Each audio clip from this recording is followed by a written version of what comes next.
Good morning, welcome to Anglesey, where we're swapping the cap for carbon. That's right, it is the annual track day with Supercar Driver and Supercar Days. We've still brought down the Lexus LFA, the GT3 and the 812. However, today the 812 is staying off the asphalt because it's a little bit slippy. It's rear wheel drive with 800 horsepower and it's not my car. LFA, we're going to take it on steady later on. There's no point in flying a car all the way over from Dubai to drive one of the UK's most iconic circuits without taking on the LFA. So we are taking it on, but today's all about the GT3. We've got fresh Michelin Cup 2s on there. The weather, despite the fact that I bring the bad luck with me, we've got a breeze, we're on the coast, it's gonna blow this mist away, the blue sky is gonna come out, we're gonna heat up the asphalt, and we're gonna take you guys along for the very first drive at Anglesey in the new GT3.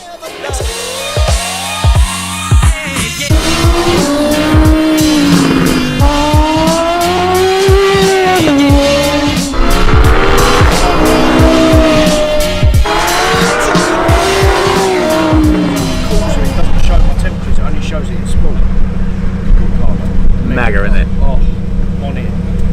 Who else thinks Tony looks like a Wallace and Gromit character with that head on? with that helmet on? I said on my Instagram stories I look like a fat kid stuck in a lift.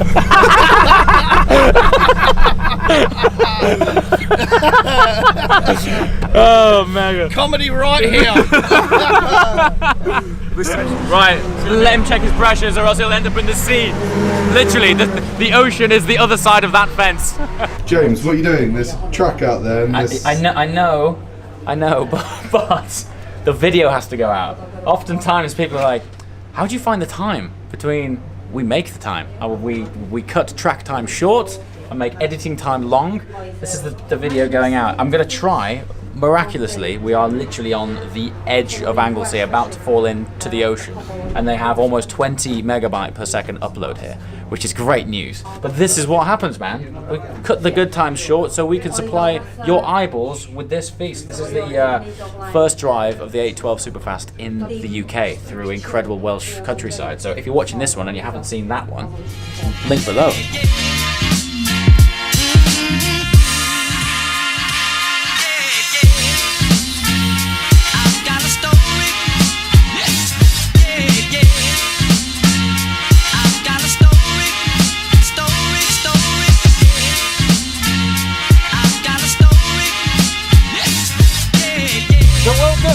Gen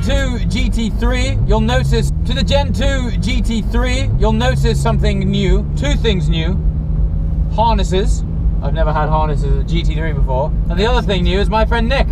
Hello everyone, how are we? This is really cool because it's the first time that I've had this on Anglesey, and I think the GT3 seems to be at home here. It's epic. It's made for the job, man. It's made for the job. That view is made. I know, mate. And the way that this car just squats out of the bends. It's incredible, huh? Early on the throttle. So early. What's fantastic about GT3s is all of the weight is still over the rear. So they love trail braking, they love all the weight on the nose, which is how you get these front tyres like hot quite quickly. Yeah. But as soon as you're at the apex, squirt on. Mash it. Yeah. Absolutely mash it. It's got so much grip. This engine. Sensational. 9. It loves it. It loves it.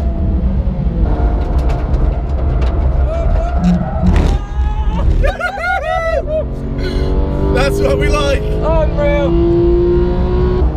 Do you know, the transition between the brake and the throttle when you left foot is so much smoother. You can see how the bleed off just howls. So much better. Yeah. When it's empty. Oh, mate. What? Oh, what was that? What? That was so good.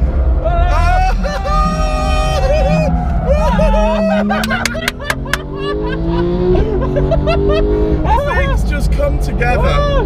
They come together so spectacularly. It is just the best. It's the best. It's a hell of a way to make you feel alive, man. Isn't it? A hell of a way. So good. We're definitely going to get some fuel now. Yeah. When 0 miles, oxygen. We're running on fumes. To the petrol station. Off we go.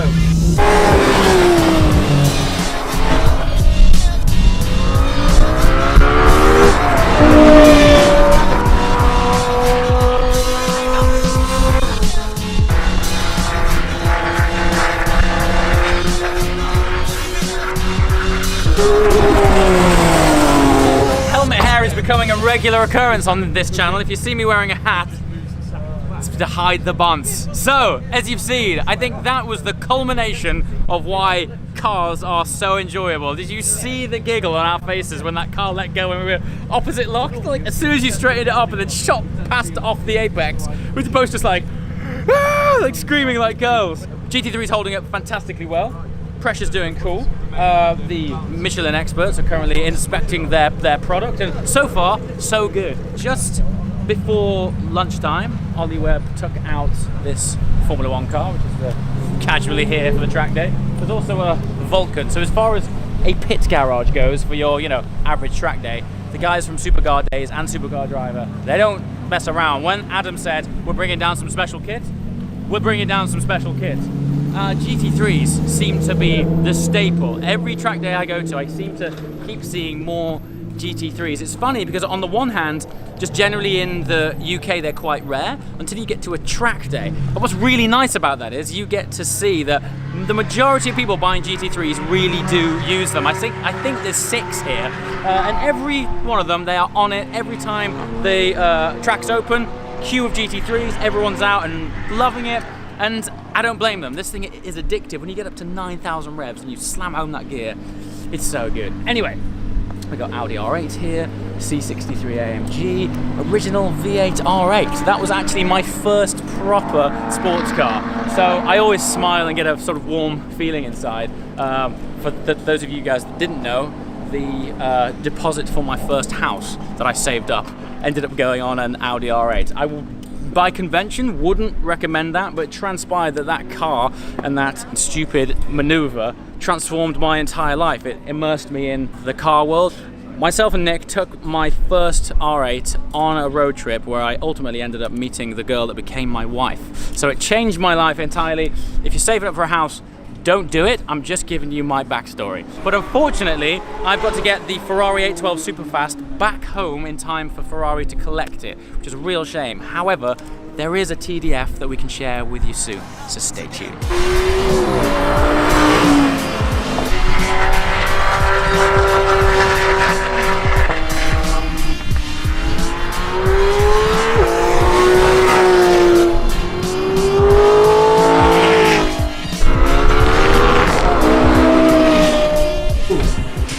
This is... Begin to talk. It's right. It's proper.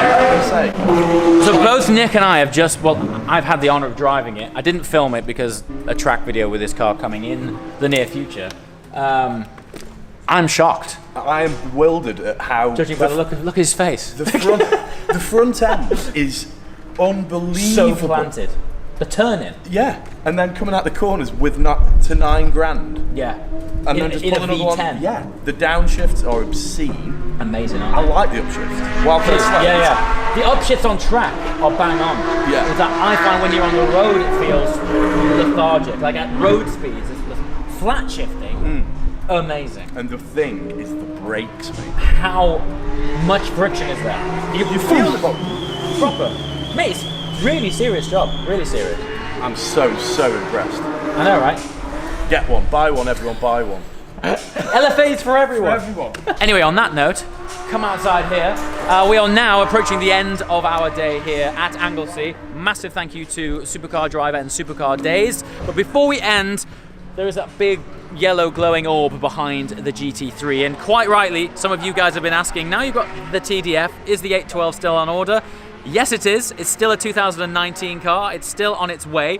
When I first started the sort of journey of speccing the 812, I did say right there and then that the chances are we've got such a long lifespan until that car comes that I'm probably going to change my mind on all sorts of variables, since the first day of seeing it. And as it happens, we've had lots of different spec options and ideas. I asked you guys who have been invaluable in coming up with crazy concoctions and color combos of things that I would have never dreamt of. However, living with this yellow car for the last 4 days, I'm really warming to it. When I first saw it roll off the truck, I just thought that spec is incredible.